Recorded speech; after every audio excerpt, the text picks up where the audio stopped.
Capítulo 57. Una cosa te falta.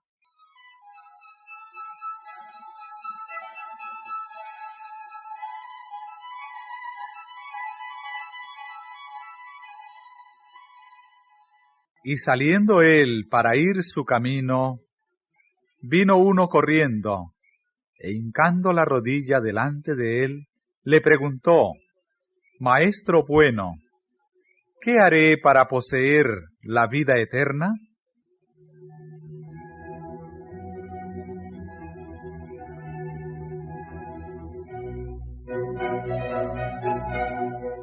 El joven que hizo esta pregunta era uno de los gobernantes. Tenía grandes posesiones y ocupaba un cargo de responsabilidad. Había visto el amor que Cristo manifestara hacia los niños que le trajeran. Cuán tiernamente los recibiera y alzara en sus brazos, y su corazón ardía de amor por el Salvador. Sentía deseo de ser su discípulo. Se había conmovido tan profundamente que mientras Cristo iba por su camino, corrió tras él y arrodillándose a sus pies, le hizo con sinceridad y fervor esa pregunta de suma importancia para su alma y la de todo ser humano. Maestro bueno, ¿qué haré para poseer la vida eterna?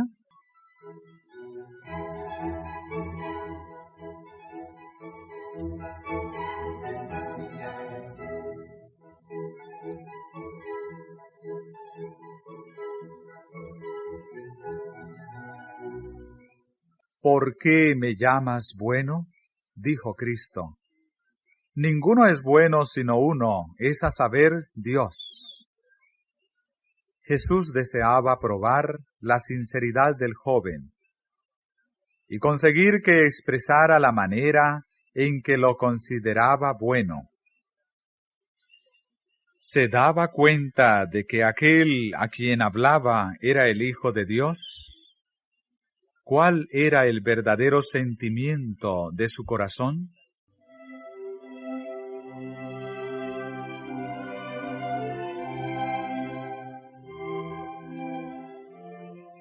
Este príncipe tenía en alta estima su propia justicia. No suponía, en realidad, que fuese deficiente en algo, pero no estaba completamente satisfecho. ¿Podría Jesús bendecirle como había bendecido a los niñitos y satisfacer la necesidad de su alma?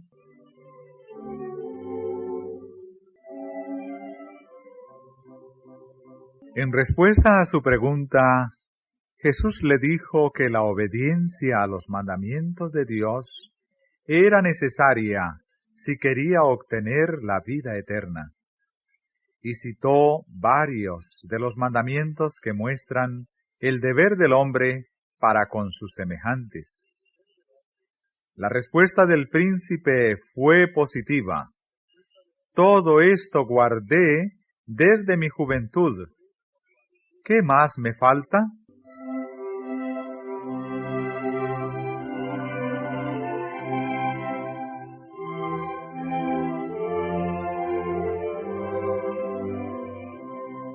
Cristo miró el rostro del joven como si leyera su vida y escudriñara su carácter.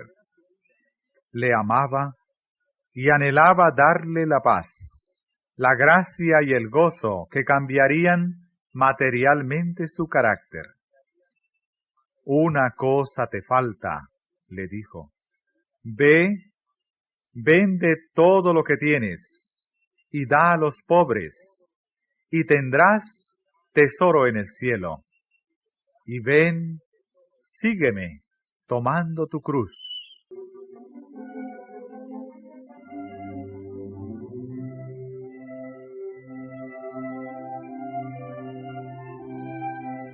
Cristo se sentía atraído a este joven. Sabía que era sincero en su aserto. Todo esto guardé desde mi juventud.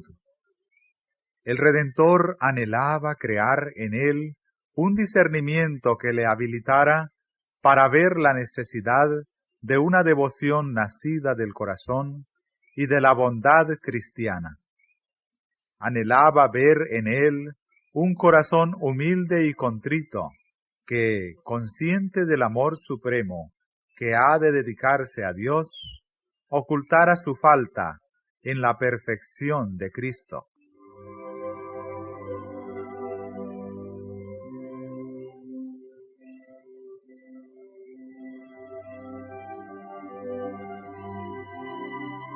Jesús vio en este príncipe precisamente la persona cuya ayuda necesitaba si el joven quería llegar a ser colaborador con él en la obra de la salvación.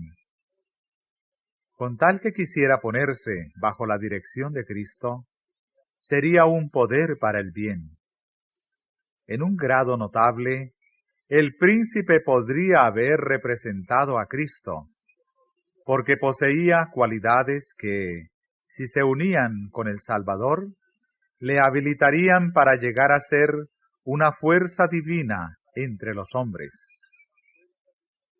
Cristo, leyendo su carácter, le amó. El amor hacia Cristo estaba despertándose en el corazón del príncipe, porque el amor engendra amor. Jesús anhelaba verle colaborar con él. Anhelaba hacerle como él, un espejo en el cual se reflejase la semejanza de Dios. Anhelaba desarrollar la excelencia de su carácter y santificarle para uso del Maestro. Si el príncipe se hubiese entregado a Cristo, habría crecido en la atmósfera de su presencia. Si hubiese hecho esa elección, cuán diferente hubiera sido su futuro.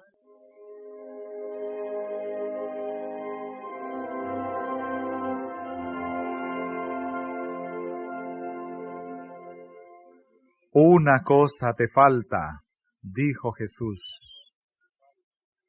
Si quieres ser perfecto, anda, vende lo que tienes y dalo a los pobres, y tendrás tesoro en el cielo.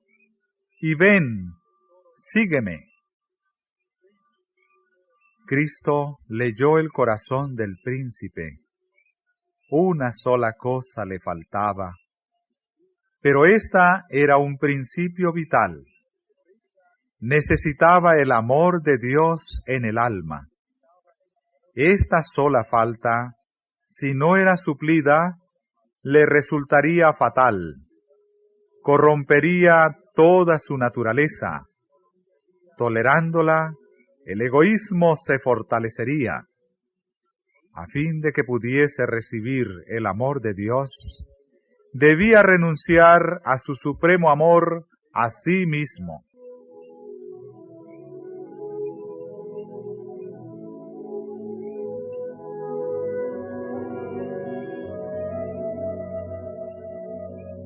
Cristo dio a este hombre una prueba. Le invitó a elegir entre el tesoro celestial y la grandeza mundanal. El tesoro celestial le era asegurado si quería seguir a Cristo, pero debía renunciar al yo. Debía confiar su voluntad al dominio de Cristo. La santidad misma de Dios le fue ofrecida al joven príncipe. Tuvo el privilegio de llegar a ser hijo de Dios y coheredero con Cristo del tesoro celestial. Pero debía tomar la cruz y seguir al Salvador con verdadera abnegación.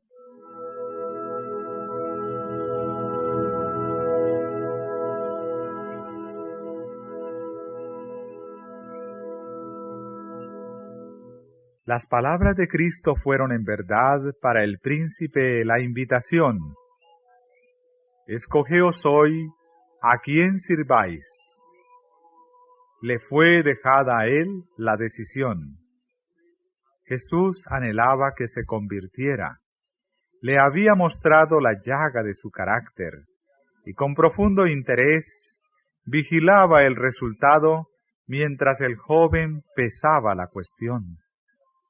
Si decidía seguir a Cristo, debía obedecer sus palabras en todo. Debía apartarse de sus proyectos ambiciosos. Con qué anhelo ferviente, con qué ansia del alma, miró el Salvador al joven, esperando que se diese a la invitación del Espíritu de Dios.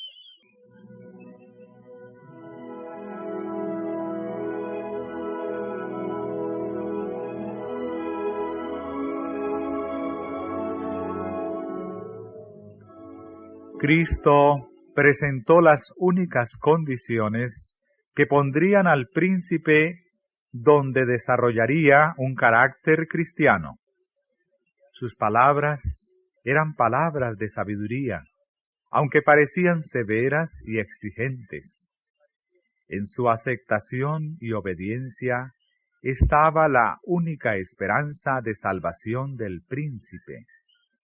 Su posición exaltada y sus bienes ejercían sobre su carácter una sutil influencia para el mal.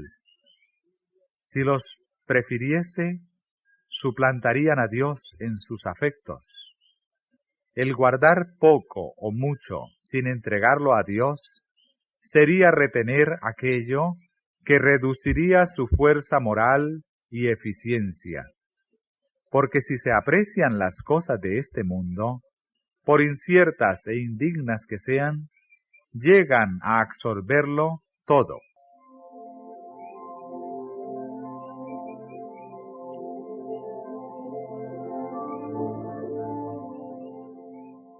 El príncipe discernió prestamente todo lo que entrañaban las palabras de Cristo y se entristeció. Si hubiese comprendido el valor del don ofrecido, se habría alistado prestamente como uno de los discípulos de Cristo. Era miembro del honorable concilio de los judíos, y Satanás le estaba tentando con lisonjeras perspectivas de lo futuro. Quería el tesoro celestial, pero también quería las ventajas temporales que sus riquezas le proporcionarían. Lamentaba que existiesen tales condiciones. Deseaba la vida eterna, pero no estaba dispuesto a hacer el sacrificio necesario. El costo de la vida eterna le parecía demasiado grande, y se fue triste, porque tenía muchas posesiones.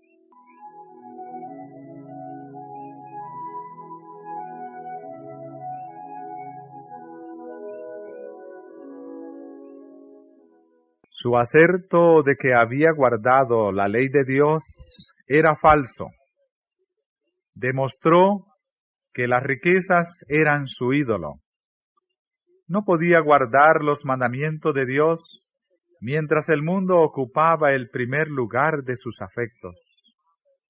Amaba los dones de Dios más que al dador. Cristo había ofrecido su comunión al joven. «Sígueme», le dijo. El Salvador no significaba tanto para él como sus bienes o su propia fama entre los hombres. Renunciar al visible tesoro terrenal por el invisible y celestial era un riesgo demasiado grande. Rechazó el ofrecimiento de la vida eterna y se fue, y desde entonces el mundo había de recibir su culto.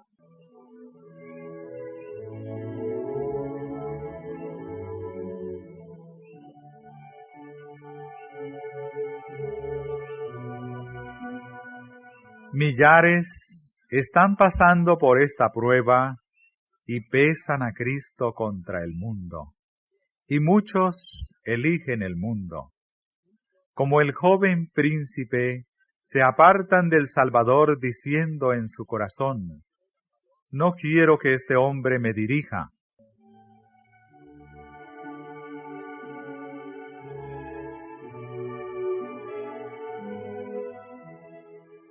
Se nos presenta el trato de Cristo con el joven como una lección objetiva. Dios nos dio la regla de conducta que debe seguir cada uno de sus siervos. Es la obediencia a su ley, no sólo una obediencia legal, sino una obediencia que penetra en la vida y se ejemplifica en el carácter. Dios fijó su propia norma de carácter para todos los que quieren llegar a ser súbditos de su reino. Únicamente aquellos que lleguen a ser colaboradores con Cristo, únicamente aquellos que digan: Señor, todo lo que tengo y soy te pertenece, serán reconocidos como hijos e hijas de Dios. Todos deben considerar lo que significa desear el cielo, y sin embargo, apartarse de él por causa de las condiciones impuestas. Pensemos en lo que significa decir no a Cristo. El príncipe dijo: no, yo no puedo darte todo. ¿Decimos nosotros lo mismo? El Salvador ofrece compartir con nosotros la obra que Dios nos ha dado. Nos ofrece emplear los recursos que Dios nos ha dado para llevar a cabo su obra en el mundo. Únicamente así puede salvarnos.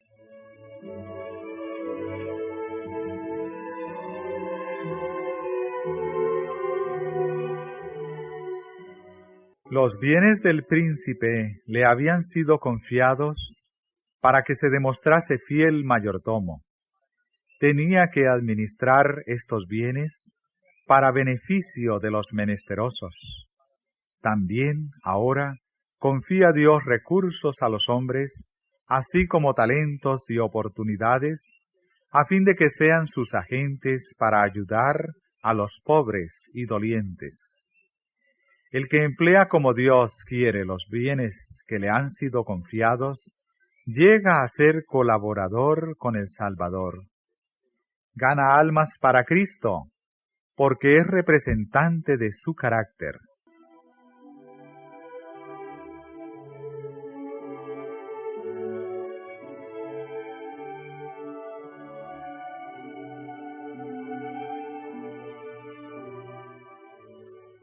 A los que, como el joven príncipe, ocupan altos puestos de confianza y tienen grandes posesiones, puede parecer un sacrificio demasiado grande el renunciar a todo a fin de seguir a Cristo. Pero esta es la regla de conducta para todos los que quisieran llegar a ser sus discípulos. No puede aceptarse algo que sea menos que la obediencia. La entrega del yo es la substancia de las enseñanzas de Cristo. Con frecuencia es presentada y ordenada en un lenguaje que parece autoritario, porque no hay otra manera de salvar al hombre que separándolo de aquellas cosas que, si las conservase, desmoralizarían todo el ser.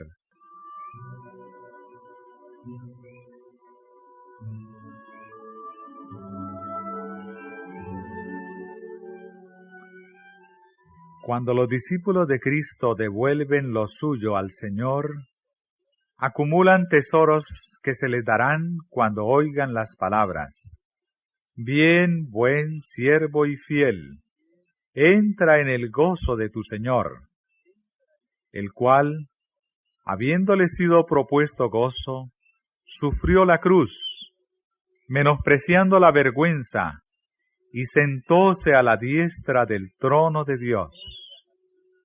El gozo de ver almas redimidas, almas eternamente salvadas, es la recompensa de todos aquellos que ponen los pies en las pisadas de aquel que dijo: sígueme.